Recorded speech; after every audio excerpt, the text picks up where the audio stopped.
everyone, my name is Kazuna and thank you for coming to my channel. Today I'd like to talk about 5 things that I've experienced being a woman in Japan. And some things are things that I experienced being an entrepreneur, just living my life day to day. And honestly, some things are things that I've realized after leaving Japan. Number 1.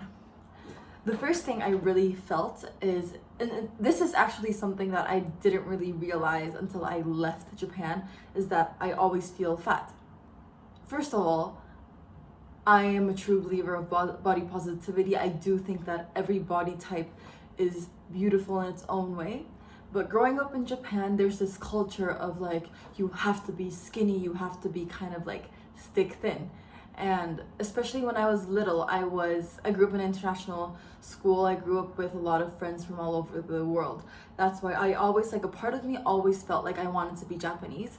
That's when I was 10, 11, 12 years old, I started buying a lot of magazines.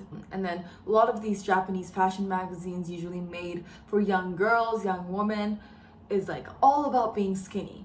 How to lose weight, how to make your face a bit more smaller. Every single article just focuses so much on losing weight.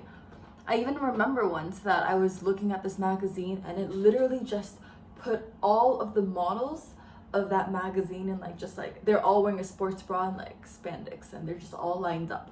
And then it has the measurements of everything. It would have the measurement, of course, their weight, their height of their nose, the length of how fat their forearms are, how long their arms are, how long their legs are, the measurements of their thighs, their calves, their feet size, everything. And I remember also reading a lot of articles that was talking about even a little bit chubby, you're not charming. They fat shame everyone. And that's why I always felt very, very insecure about my body.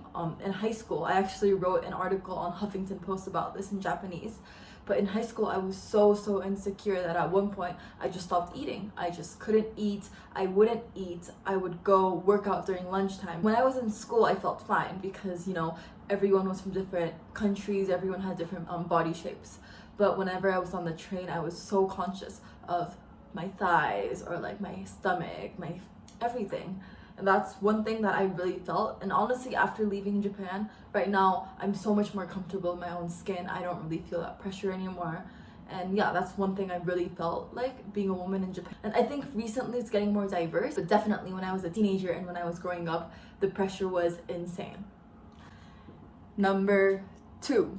This is another thing that's very Japanese. I think a lot of you can, if you've been to Japan or if you currently lived in Japan, you would understand this, but you're always judged for what you wear. For example, currently, I'm wearing this top that has a lower neckline. I really enjoy this top, but I would feel uncomfortable, honestly, wearing this in Japan. People always judge you for what you wear. For example, it's normal at the gym to be in a sports bra in other countries or just be in leggings. But honestly, the first time I think I wore leggings in the train, the amount of people staring at me were insane. For example, when I'm wearing a skirt, when it's something short or anything that shows skin, people just stare at you. And it's really uncomfortable. Yeah. So I do know a lot of friends that are I love this top, but I won't wear it in Japan. Number 3. The third part is you're constantly shamed for having body hair. Yes, I'm talking about body hair. So for example, I don't shave my arms. I don't think it's necessary, of course. I do shave some parts. I do like to shave my legs, but that's a personal preference. And it's not I don't push it on anyone. I don't feel pressured. I just sometimes like to shave my legs. Sometimes I don't, But in Japan, it's not just the pressure of you have to shave your legs. They make you feel like you're not worthy enough just because you have some black spots on your armpit or you haven't shaved your facial hair or your armpit hair or your leg or your arm, anything. They kind of look down on you as a human being and as a woman. And I think that's something that a lot of people can share.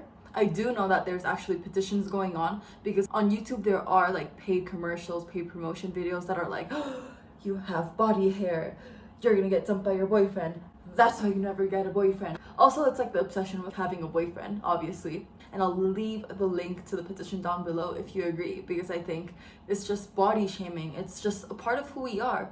we shouldn't be forced, we shouldn't be shamed for not wanting to shave our hair. Number 4, how people look at young girls. This obviously isn't everyone, but especially when I was in junior high or in high school, I personally didn't have a school uniform, so I would always be going to school in jeans, leggings, a hoodie, a t-shirt, probably like a sweater. But how people look at female students with uniforms is just very creepy sometimes. It also kind of goes back to like the idol culture we have. We have a lot of idols that like often wear short skirts and like a school uniform, no matter what age they are. And I'm not against school uniforms. I think they're cool. I think it's practical as well. But it's kind of obsessive. And I remember when I was very young, I felt very uncomfortable because back then when I was about 12, 13 years old, it was very common for tabloid magazines to have a big poster inside the train, and often the cover girl would be a young girl about my age or a bit older, sometimes way older, but definitely they were underage girls. They would be in the school uniform and it would kind of be like sexualized and objectified, idolized, and I just felt very uncomfortable, you know, because also these magazines were always at the convenience stores like 7-Eleven, Lawson, Family Mart. They were always in front of the bathroom. So whenever I had to go to the bathroom or whenever I would be in line, I would kind of see older aged men. Of course, I'm not saying that everyone in Japan is like this or every older aged man is like this, but there's definitely a certain group that was always like in front of these places, kind of looking at these magazines, kind of smiling at photos of young girls my age. And I was 13, 14, 12, you know, and I did feel very, very uncomfortable. And I didn't really realize until after about this obsession, because kind of after you leave Japan, you're able to see that what you've seen isn't normal, obviously.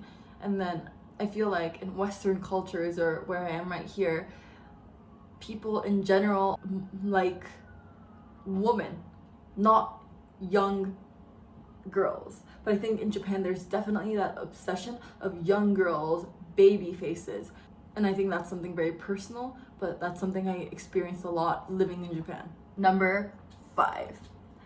I think this is something very common across other cultures as well, is like the obsession for girls, for women to have a boyfriend.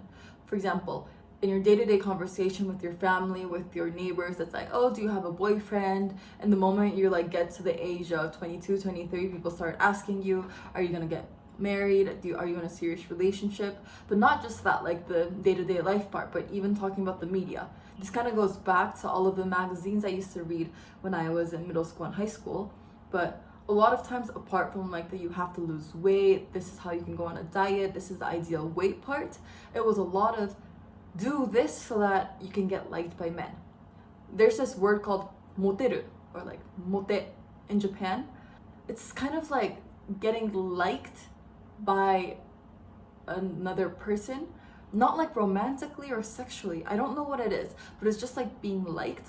And there's this obsession, obviously, of like getting likes by the opposite sex, by guys. But I remember, for example, when I would be reading through these magazines, there were a lot of things like, okay, these are different styles so that you can be more liked by men, so that you can find a boyfriend, or like these are the kinds of makeup you should wear so that you can be liked by these different profiles of guys. It was literally every magazine was like how to get liked by guys and how to lose weight. And that's why they would like teach you tips on how to be like a better girlfriend, better wife, how to make yourself more girly.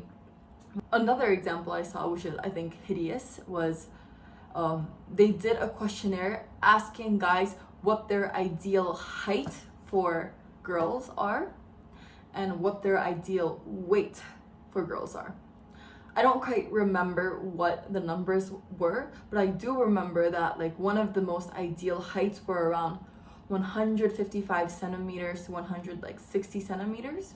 And the ideal weight was 35k to 39 kilograms. Looking back at it, because obviously at that time I was kind of brainwashed. I was like, oh, I weigh 46 kilograms, I have to lose 10 pounds, kind of like I was in that mindset. That's why I was starving myself. After growing up, after like leaving Japan, after being able to look at this objectively, I think it was all absurd. Today, I introduced 5 things I felt and experienced as a woman living in Japan. If you enjoyed this video, please give it a thumbs up and don't forget to subscribe to my channel. I will be trying to upload more videos in English, Japanese, and in Spanish. So please feel free to give me ideas and see you next time.